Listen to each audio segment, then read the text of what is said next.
ഇനി നമുക്ക് നോക്കാനുള്ളത് ഡീഅറേഞ്ച്മെന്റ് ആണ്. ഡീഅറേഞ്ച്മെന്റ് മീൻസ് എന്താണ്? Arrangement of object in which none object is not in original position. ഇതിന് എക്സാമ്പിൾ പറയാച്ചാ നമ്മൾ ചെറിയ കുട്ടിക്ക് അവിടെ ക്ലാസ്സിൽ ക്ലാസ് ടെസ്റ്റ് ഒക്കെ എടുത്തു കഴിഞ്ഞാൽ എന്താണ് ടീച്ചേഴ്സ് ചെയ്യാറാ? എല്ലാവരും പേപ്പർ കളക്ട് ചെയ്യണോ? കറക്റ്റ് ചെയ്യാൻ വേണ്ടിയിട്ട് അവിടെ തന്നെ എക്സ്ചേഞ്ച് ചെയ്യും. ഒരിക്കലും നമുക്ക് നമ്മുടെ പേപ്പർ തന്നെ കറക്റ്റ് ചെയ്യാൻ കിട്ടാറില്ല എന്ന്. അപ്പൊ അതേപോലെയാണ് ഇത്. അതായത് നമ്മളൊരു സാധനം സ്ഥലത്തു നിന്ന് എടുത്തിട്ട് അത് വേറെ സ്ഥലത്ത് കൊണ്ടുപോയി വെക്കണത്, അതിന്റെ ഒറിജിനൽ പൊസിഷനിൽ വെക്കണതിന് പകരം വേറെ അവിടെ ഇവിടെ വെക്കണതിനെയാണ് നമ്മൾ എന്ത് പറയണത്? ഡീഅറേഞ്ച്മെന്റ് എന്ന് പറയണത്. ഇപ്പൊ 1 2 3 ആണ് ഒരു ഓബ്ജക്റ്റിന്റെ പൊസിഷൻ എങ്കിൽ ഞാൻ അതിനെ എങ്ങനെയൊക്കെ വെക്കാം? ഫസ്റ്റ് പൊസിഷനിൽ കയറിയിട്ട് 2 3 1, അതേപോലെ തന്നെ 2 1 3 3 1 2 3 2 1 അങ്ങനെയൊക്കെ വെക്കാം. അങ്ങനെയൊക്കെ വെക്കുന്നതിനാണ് നമ്മൾ എന്ത് പറയണത്? ഡീഅറേഞ്ച്മെന്റ് എന്ന് പറയുന്നത്. അപ്പൊ ഈ എത്ര ഡീഅറേഞ്ച്മെന്റ് ഉണ്ടാവും, അല്ലെങ്കിൽ അങ്ങനെ എത്ര പോസിബിലിറ്റി ഉണ്ടാവും ഇങ്ങനെ നമ്മൾ തെറ്റിച്ച് വെക്കണതിന്, അതാണ് ഈ ഫോർമുല നമുക്ക് തരണത്. dn equal to n factorial into 1 minus 1 by 1 factorial plus 1 by 2 factorial minus 1 by 3 factorial plus etc minus 1 raised to n into 1 by n factorial ആണ് ഇതിന്റെ ഫോർമുല. ജസ്റ്റ് ഫോർമുല നമുക്ക് കണ്ട ഡീഅറേഞ്ച്മെന്റ് ആണ് മനസ്സിലായി കഴിഞ്ഞാൽ ജസ്റ്റ് ഫോർമുല ഇട്ട് കൊടുക്കുക, എളുപ്പമാണിത്. ഓക്കെ, അടുത്ത ക്വസ്റ്റ്യനിലേക്ക് പോവാം. A new employee checked the hat of 10 people at a restaurant, forgetting to put check numbers on the hat. When customer returned to their hat, the checker gives them back a hat chosen at random from remaining hat. What is the probability that no one receive correct hat? ഇവിടെ എന്താ ചെയ്തേക്കണത്? Hat check ചെയ്യുന്ന ആള് hat എല്ലാം കസ്റ്റമേഴ്സിൽ നിന്ന് മേടിച്ചിട്ട് തിരിച്ചു കൊടുത്തപ്പോ ആർക്കും സ്വന്തം ഹാറ്റിനെ കിട്ടിയിട്ടില്ല. അപ്പൊ നമ്മുടെ ഇവിടുന്ന് എന്ത് മനസ്സിലാക്കാം? ആർക്കും സ്വന്തമായിട്ടുള്ളത് കിട്ടിയില്ലല്ലോ. അപ്പൊ ഈ പ്രോബ്ലം എന്ന് പറയാൻ ഡീഅറേഞ്ച്മെന്റ് ആണ് അവിടെ മനസ്സിലാക്കി. ഇനി പ്രോബബിലിറ്റി എന്നുള്ള വേർഡ് കണ്ടപ്പോ നമുക്ക് എന്ത് മനസ്സിലായി? dn by n ഫാക്ടോറിയൽ ആന്ന് മനസ്സിലായി. അപ്പൊ ഇവിടെ നമുക്ക് ചെയ്യാനുള്ളത് എന്താണ്? ഇവിടെ നമുക്ക് n-ന്റെ വാല്യൂ 10 ആണ്. പ്രോബബിലിറ്റി വരുമ്പോ dn by n ഫാക്ടോറിയൽ ചെയ്യണം. വെറുതെ പ്രോബബിലിറ്റി ഒന്നും പറഞ്ഞില്ലെങ്കിൽ ജസ്റ്റ് dn ചെയ്താൽ മതി. അപ്പൊ dn-ന്റെ ഫോർമുലയിൽ തന്നെ എങ്ങനെയാ കിടക്കുന്നത്? n factorial into 1 minus 1 by 1 factorial plus 1 by 2 factorial അങ്ങനെ പറഞ്ഞ് പോവാണ്. minus 1 by 3 factorial plus etc 1 by 10 factorial by n factorial. അപ്പൊ ഈ n ഫാക്ടോറിയലും n ഫാക്ടോറിയലും എന്തായി? ക്യാൻസൽ ആയി പോവും. ഓക്കെ അല്ലേ? ഇനി നമ്മൾ കാൽക്കുലേറ്റർ എടുക്കുക, അങ്ങോട്ട് കാൽക്കുലേറ്റ് ചെയ്യുക, അത്രേ ഉള്ളൂ. d10 by 10 ഫാക്ടോറിയൽ കാൽക്കുലേറ്റ് ചെയ്യുമ്പോൾ 0.3678 നമുക്ക് കിട്ടും. പിന്നെ അടുത്ത ക്വസ്റ്റ്യൻ അതിന്റെ സെയിം തന്നെയാണ് പറയണത്. ഈ question, a machine that insert letters into envelope goes haywire and insert the letters randomly into envelope. What is the probability that in a group of 100 letters, ഇവിടെ നമുക്ക് എത്ര ലെറ്റേഴ്സ് ഉണ്ട്? 100 ലെറ്റേഴ്സ് ഉണ്ട്. No letter is put in the correct envelope. Exactly 1 letter is put in the correct envelope. നമുക്ക് നോക്കാം. അപ്പോ ഇവിടെ 100 letters ഉണ്ട്. ഇവിടെ പ്രോബബിലിറ്റി ആണ് ചോദിച്ചേക്കണേ. അപ്പൊ നമുക്ക് dn by n ഫാക്ടോറിയൽ ചെയ്യണം. അപ്പൊ ആദ്യത്തേല് no letter is put in correct envelope എന്ന് പറയുന്നിടത്ത് പ്യുവർലി എന്താണ്? ഡീഅറേഞ്ച്മെന്റ് ആണ്. കണ്ട മനസ്സിലാവില്ലേ? ഒന്നും അതിന്റെ കറക്റ്റ് പൊസിഷനിലല്ല വെച്ചിട്ടുള്ളത്. അപ്പൊ നമുക്ക് അവിടെ നിന്ന് എന്ത് കിട്ടും? dn by n factorial. അതെന്ന് പറഞ്ഞാൽ ഇവിടെ എന്താണ്? d100 by 100 factorial. 100 ഒന്നും നമുക്ക് ചെയ്യാനൊന്നും പറ്റില്ല. അപ്പൊ ജസ്റ്റ് ഇങ്ങനെ എഴുതിയാൽ മതി. Number of letter is put in no letter is put in correct envelope equal to d100 by 100 factorial എന്ന് പറഞ്ഞിട്ട് എഴുതാം. Exactly 1 letter is put in correct envelope. അപ്പൊ ഈ ഇത് ക്ലാസ്സിൽ ഡിസ്കസ് ചെയ്യുന്ന സമയത്ത് അവര് തന്നെ നമുക്ക് പറഞ്ഞു തന്ന ഓർത്തിരിക്കാൻ വേണ്ടിയിട്ട് പറഞ്ഞൊരു കാര്യമാണ്. അപ്പൊ ഇവിടെ 1 letter ആണല്ലോ കറക്റ്റ് ആയിട്ട് വെച്ചിട്ടുള്ളത്. അപ്പൊ നമ്മൾ അതിന് എന്ത് എഴുതുന്നു? 100 C1. മൊത്തം നമുക്കുള്ളത് എത്രയാണ്? 100 ലെറ്റേഴ്സ് ആണ്. സോ അതിന് നമ്മൾ എന്ത് ചെയ്തിരുന്നു? 100C1 കറക്റ്റായി വെച്ചതിന് ശരി കോമ്പിനേഷൻ ആണ് കേട്ടോ അത്. കറക്റ്റായി വെച്ചത് ഒരെണ്ണാന്നുള്ളതിന് കാണിക്കുന്നതാണ് 100C1 ഇൻറ്റു ബാക്കി 99 തെറ്റിച്ചാ വെക്കണത്. അപ്പോ D99. ഇങ്ങനെ എത്ര പോസിബിലിറ്റി ഉണ്ട്? പ്രോബബിലിറ്റി മീൻസ് ശരിക്കും ലൊക്കേഷൻ ഉണ്ടെന്ന് number of favourable outcome divided by total number of outcome ആണ് അല്ലെ. അപ്പൊ ഇവിടെ നമുക്ക് എന്ത് ചേഞ്ച് ചെയ്യുന്നില്ല. ടോട്ടൽ നമ്പർ ഓഫ് ഔട്ട്കം ഏത് ക്വസ്റ്റ്യൻ വന്നാലും 100 ഫാക്ടോറിയൽ ആണ്. ആദ്യം എന്തുമാത്രമാണ് ചേഞ്ച് ചെയ്യാനുള്ളത്? ന്യൂമറേറ്റർ മാത്രമാണ് ചേഞ്ച് ചെയ്യണത്. അപ്പൊ ഇവിടെ correct exactly 1 letter put in correct envelope എന്ന് പറയുമ്പോൾ അവിടുന്ന് 100C1 അവിടെ നിന്ന് തന്നെ നമ്മൾ ആലോചിക്കണം. ഒരെണ്ണം കറക്റ്റ് ആണ്, ബാക്കി 99 തെറ്റിച്ച് വെക്കണം. അതിനാണ് ഞാൻ D99 എന്ന് കൊടുത്തിട്ടുള്ളത്. ഓക്കെ, ഇനി അടുത്തത് exactly 98 letters R puttu in correct envelope എന്ന് പറയുമ്പോൾ നമുക്ക് എന്ത് ചെയ്താൽ 100C98. ബാക്കി 2 ഞാൻ എന്ത് ചെയ്തു? തെറ്റിച്ച് വെച്ചു. അപ്പൊ D2 ഡിവൈഡഡ് ബൈ 100 ഫാക്ടോറിയലിന് കിട്ടി. കണ്ടോ? രണ്ടാമത്തെ ക്വസ്റ്റ്യൻ അതില് സി തന്നെ ആൻസർ കണ്ടോ? 100C98 D2 divided by 100 factorial. അതായത് ശരിക്കും പറഞ്ഞാൽ 100C98 എന്ന് പറയുന്നതും 100C2 എന്ന് പറയുന്നതും സെയിം ആണ്. അപ്പൊ നമ്മൾ ഇങ്ങനെ എഴുതിയാലും കറക്റ്റ് തന്നെയാണ് കേട്ടോ. അത് എഴുതിയാൽ മതി. ഇതാണ് നമുക്ക് ഓർത്തിരിക്കാൻ എളുപ്പം.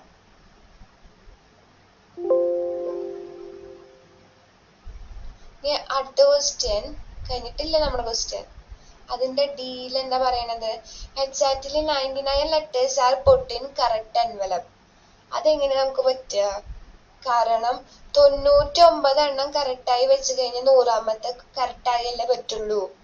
അല്ലാണ്ട് നമുക്കത് റോങ് ആക്കാൻ പറ്റുമോ? അപ്പോ ഇങ്ങനെ ഒരു പോസിബിലിറ്റി നമുക്കില്ല. സോ പ്രോബബിലിറ്റി എന്ന് പറയുന്നത് 0/100 ഫാക്ടോറിയലിന് ആൻസർ വരും. ഇനി അടുത്തത് all letters R puttu in correct envelope. അങ്ങനെ നമുക്ക് ഒരു പോസിബിലിറ്റി അല്ലല്ലോ എല്ലാതും കറക്റ്റായി വെക്കാന്ന് പറയണത്. അത് 1/100 ഫാക്ടോറിയൽ ആണ് പ്രോബബിലിറ്റി. ഇനി അടുത്ത question. There are 8 guests at a party. അപ്പൊ എന്നിന്റെ വാല്യൂ നമുക്ക് ഇവിടെ എന്ത് കിട്ടി? 8 എന്ന് കിട്ടിയിട്ടുണ്ട്.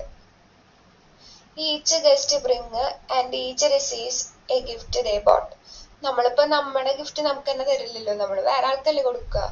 How many way are these to distribute the gift? ഇതിൽ പ്രോബബിലിറ്റി പറഞ്ഞിട്ടുണ്ടോ? ഇല്ലല്ലോ. അപ്പൊ നമ്മുടെ ആ formula dn = n factorial into 1 - 1/1 factorial. ഞാൻ വീണ്ടും പറയുന്നു, എക്സാമിന് എഴുതുന്ന സമയത്ത് പിള്ളേര് എഴുതാറുള്ളത് 1 - 1/2 ഫാക്ടോറിയൽ പ്ലസ് 1/3 ഫാക്ടോറിയൽ. കാരണം നമ്മൾ ഫാക്ടോറിയലിന്റെ ഫോർമുല ഇവിടെ മാത്രമല്ലല്ലോ കാണുന്നത്. e⁻x അതുപോലെ e⁻⁻x അതിന്റെയൊക്കെ എക്സ്പാൻഷൻ പഠിക്കുന്ന സമയത്ത് അവിടെയും കാണുന്നുണ്ട്. അപ്പൊ ഇത് എക്സാമിന് എഴുതുമ്പോ എല്ലാ മൊഡ്യൂളും കൂടിയിട്ടല്ലേ എഴുതണേ. അപ്പൊ ഇതൊന്ന് ആലോചിക്കണം. ഡി അറേഞ്ച്മെന്റില് 1 - 1/1 factorial plus 1/2 factorial minus 1/3 factorial plus etcetera 1/8 factorial വരെ പോയി. അത് നമ്മൾ കാൽക്കുലേറ്ററിൽ കാൽക്കുലേറ്റ് ചെയ്തപ്പോ 14833 എന്ന് കിട്ടും. ഇനി അടുത്തത് group of n students is assigned seat for each of 2 classes in same classroom. How many ways can the seat be assigned if no student is assigned the same seat for both classes? ഇപ്പൊ നമുക്ക് 2 class ഉണ്ട്. അപ്പൊ ആദ്യത്തെ ക്ലാസ്സിൽ നമ്മൾ ഒരു സ്ഥലത്ത് വന്നിരുന്നു. അങ്ങനെയാണെങ്കിൽ രണ്ടാമത്തെ ക്ലാസ്സിൽ നമ്മൾ എന്ത് ചെയ്യരുത്? സെയിം സീറ്റിൽ ചെന്ന് ഇരിക്കരുത്. ഓക്കെ, അപ്പൊ ഫോർ ഫസ്റ്റ് ക്ലാസ് എന്താ ചെയ്യണം? ഇങ്ങനെ നമുക്ക് ഇവിടെ n സീറ്റ് ഉണ്ട്. അപ്പൊ ആദ്യം ഞാൻ എന്ത് ചെയ്തിരിക്കണു? ഇപ്പൊ ഇതില് ഞാൻ എന്നിലൊന്നും വെച്ച് പറഞ്ഞു കഴിഞ്ഞാൽ മനസ്സിലാവില്ല. അതിന് പകരം ഞാനൊരു 3 സീറ്റുള്ള ക്ലാസ്സിനെ കുറിച്ചാണ് പറയണത്. ഓക്കെ, അപ്പൊ ഞാൻ ഫസ്റ്റ് വന്ന ആൾക്ക് എത്ര പോസിബിലിറ്റി ഉണ്ട്? 3 ഉണ്ട്. സെക്കൻഡ് ഇപ്പൊ ആ ഒരു കുട്ടിയോട് ഇരുന്നല്ലോ. അപ്പൊ സെക്കൻഡ് വന്ന ആൾക്ക് എത്ര പോസിബിലിറ്റി ഉണ്ട്? 2 എന്തുണ്ട്? 2 സീറ്റ് ഉണ്ട്. അപ്പോ തേർഡ് വന്ന ആൾക്ക് 1. അപ്പൊ ഇവിടെ ഇങ്ങനെ ഫസ്റ്റ് നമുക്ക് ഇരിക്കാനുള്ള പോസിബിലിറ്റി എത്രയുണ്ട്? 3 × 2 × 1, അതായത് 3 ഫാക്ടോറിയൽ ആണല്ലോ. അപ്പൊ അതേപോലെ നമ്മൾക്ക് n എണ്ണം ഉണ്ടെങ്കിൽ അതെന്ത് വരും? ആദ്യം ഇവിടെ ഇരിക്കാനുള്ള പോസിബിലിറ്റി n, പിന്നെ n-1, പിന്നെ n-2, അങ്ങനെ അങ്ങനെ പോയിട്ട് 1 വരും. അപ്പോ അതാണ് നമ്മളിവിടെ പറയുന്നത്. For first class students can be assigned n seat which is n factorial. അപ്പൊ ആദ്യത്തെ ക്ലാസ്സിൽ ഓരോരുത്തർക്ക് n ഫാക്ടോറിയൽ ബേസിൽ ഇരിക്കാൻ പറ്റി. രണ്ടാമത്തെ ക്ലാസ്സിൽ ഇപ്പൊ ഇരുന്ന സ്ഥലത്ത് ഇരിക്കാൻ പറ്റില്ല, വേറെ സ്ഥലത്ത് പോയി ഇരിക്കണം. അപ്പൊ അവിടെ വേറെ സ്ഥലത്ത് പോയി ഇരിക്കണം എന്ന് പറയുന്നത് അവിടെ എന്ത് കയറി വന്നു? ഡി അറേഞ്ച്മെന്റ് വന്നു. നമ്മള് പ്രോബിലിറ്റി നോക്കണ്ടോ? ഇല്ല. അപ്പൊ n ഫാക്ടോറിയൽ ഇൻറ്റു dn ആണ് ആൻസർ. കണ്ടോ? n factorial into dn. Number of ways ആ ക്വസ്റ്റ്യനിലുള്ള സെന്റൻസ് എടുത്ത് എഴുതിയതാ, വേറെ ഒന്നുമില്ല. For second class derangement is 10, so dn ആണ്. ഫൈനൽ ആൻസറിൽ നമുക്ക് ക്വസ്റ്റ്യന്റെ കുറച്ച് സെന്റൻസ് എഴുതാം, എന്നിട്ട് n ഫാക്ടോറിയൽ ഇൻറ്റു dn എഴുതാം. അടുത്ത question, how many D arrangement of set 1, 2, 3, 4, 5, 6 begin with the numbers 1, 2 and 3 in some order? ഇവിടെ എന്താ പറഞ്ഞിരിക്കുന്നത്? How many D arrangements. അപ്പൊ നമ്മളോട് ഈ ലെറ്റേഴ്സ് തുടങ്ങണത്, ഇപ്പൊ നമുക്ക് 6 ലെറ്റേഴ്സ് ഉണ്ട്. അത് ആദ്യത്തെ സെറ്റില് ഫസ്റ്റ് തന്നെ തുടങ്ങണത് 1, 2, 3 പറഞ്ഞിട്ടുണ്ട്. അപ്പൊ ഞാൻ എന്ത് ചെയ്തു വെച്ചാൽ ഇതിന് 2 സെറ്റാക്കി. ഫസ്റ്റത്തെ സെറ്റിൽ 1, 2, 3, സെക്കൻഡ് സെറ്റിൽ 4, 5, 6. അപ്പൊ ഈ 1, 2, 3 നമുക്ക് എങ്ങനെ വേണമെങ്കിലും അറേഞ്ച് ചെയ്യാം. എങ്ങനെ അറേഞ്ച് ചെയ്യണം? സെയിം പൊസിഷനിൽ വരരുത്. അപ്പൊ അവിടുന്ന് നമുക്ക് ആ ഇക്വേഷൻ D3 ന്നും ലാസ്റ്റ് ഉള്ള 4, 5, 6ലും എന്താണ് സം ഇങ്ങനെ സെയിം വരരുത്. അപ്പൊ അതിന് ഞാൻ എന്ത് ചെയ്തു? D3 ന്ന് ചെയ്തു. അപ്പൊ D3യുടെ വാല്യൂ എന്ന് പറഞ്ഞാൽ 2 ആണ്. അപ്പൊ 2 × 2 എന്ന് പറയുന്നത് 4 ആണ്. അപ്പൊ നമ്മളത് എങ്ങനെയാണെന്നാണ് കാണിക്കുന്നത്.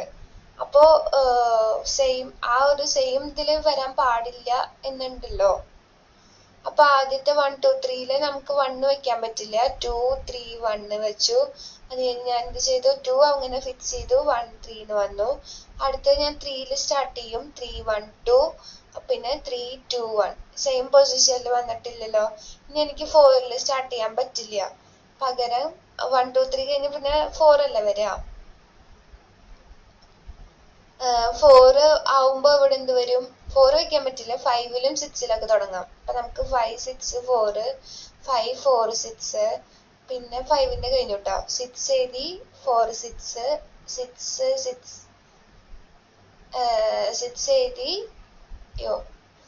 എന്ത് എഴുതാം? 6 എഴുതി, 6, 4, 5 എന്ന് എഴുതാം. 6, 5, 4 എന്ന് എഴുതാം. ഓക്കെ, അങ്ങനെയാണ് ആ 4 പോസിബിലിറ്റി നമുക്ക് കിട്ടണത്. ജസ്റ്റ് നോക്കി പോവും അങ്ങനത്തെ ക്വസ്റ്റ്യൻ ഒക്കെ. Find number of primes that not exceeding 100. ആ ചോദ്യം ചോദിച്ചു കഴിഞ്ഞാൽ ജസ്റ്റ് എന്ത് ചെയ്താൽ മതി? √100 കണ്ടുപിടിച്ചാൽ മതി. അത് 10 ആണ്.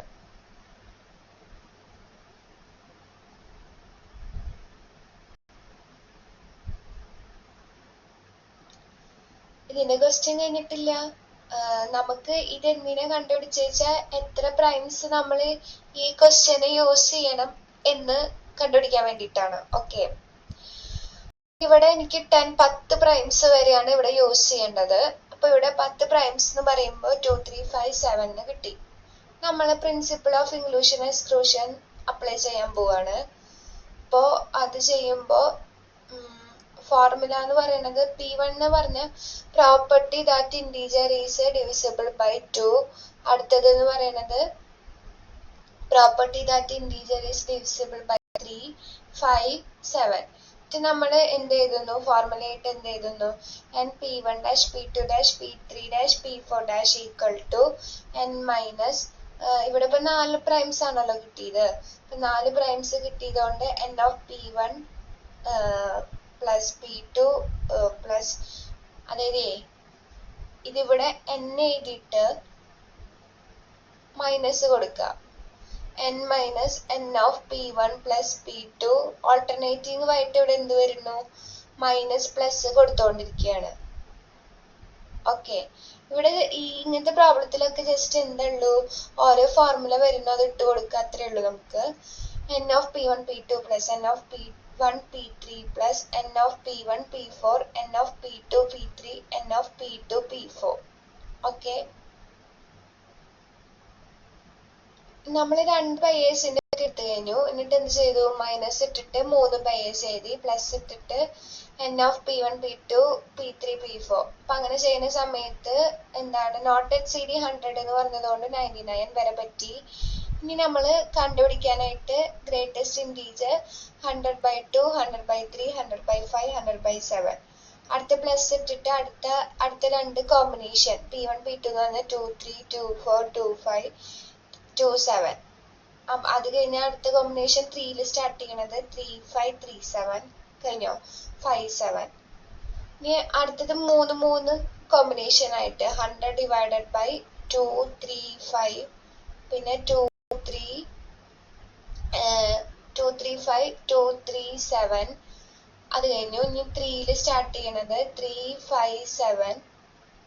ഇതിൽ ഒരെണ്ണം കൂടി ചെയ്താലോ 2 2 5 7. ലാസ്റ്റത്തെ എല്ലാ നമ്പേഴ്സും ഇതിന്റെ വാല്യൂസ് കണ്ടുപിടിക്കുക, ആൻസർ എഴുതുക. ഇനി നമ്മൾ ചെയ്ത ടൈപ്പ് ഓഫ് പ്രോബ്ലം കുറച്ചും കൂടി എന്താണ് പ്രോബ്ലംസ് ആഡ് ചെയ്തു എന്നുള്ളൂ. Find the number of non negative integers, അതിന്റെ ഫോർമുല മാത്രമേ എനിക്ക് അറിയുള്ളൂ. Solution of the equation x1 plus x2 plus x3 plus x4 equal to 18, വേറെ xi less than or equal to 7. എനിക്ക് അതല്ല അറിയാ, പകരം ആരെന്നെയാണ് അറിയാ. സാധാരണ ഇതിന്റെ ഫോർമുല എന്ന് പറഞ്ഞു കഴിഞ്ഞാൽ xi greater than or equal to 0 നമുക്ക് ഫോർമുല ഉള്ളത് അല്ലെ.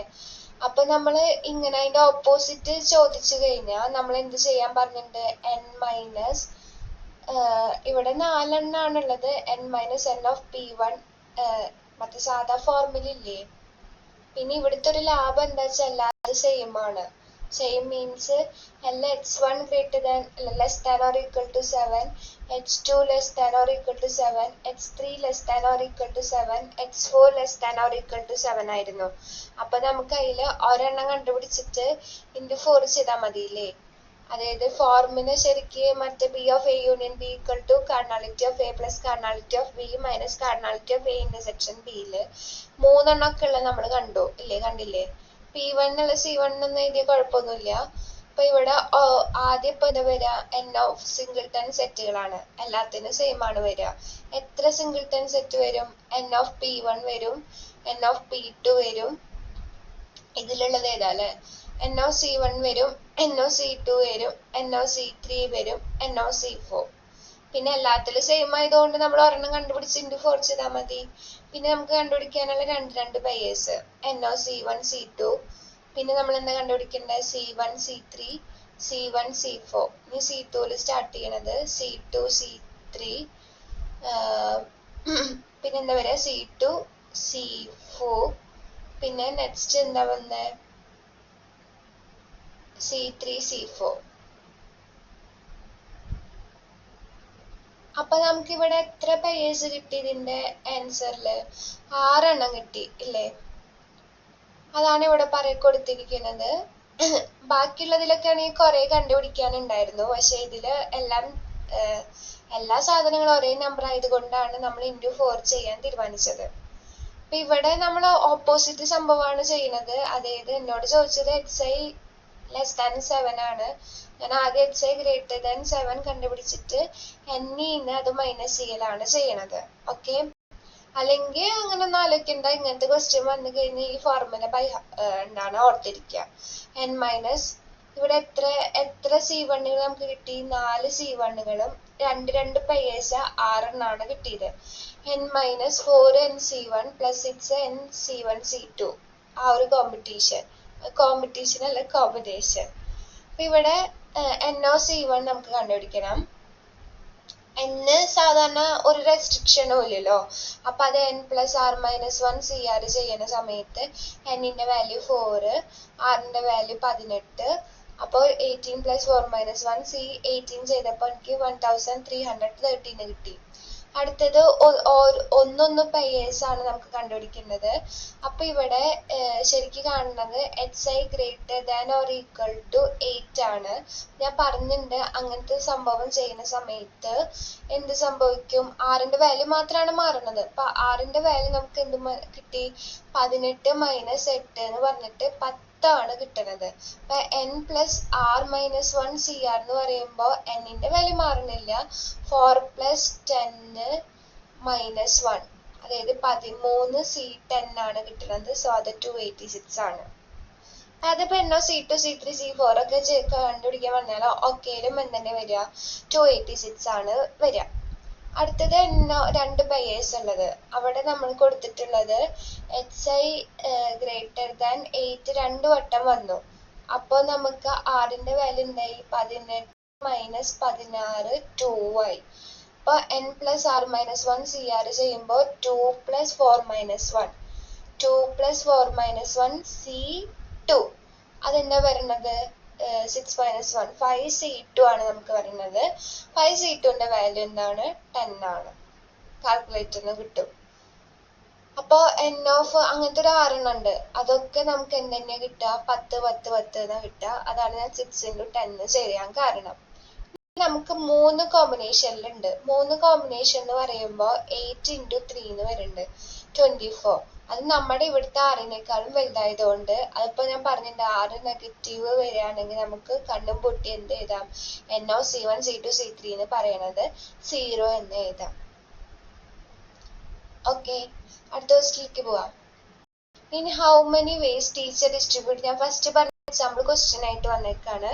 10 distinct book to his 10 student and then collect and redistribute the book so that each student can pursue 2 different book.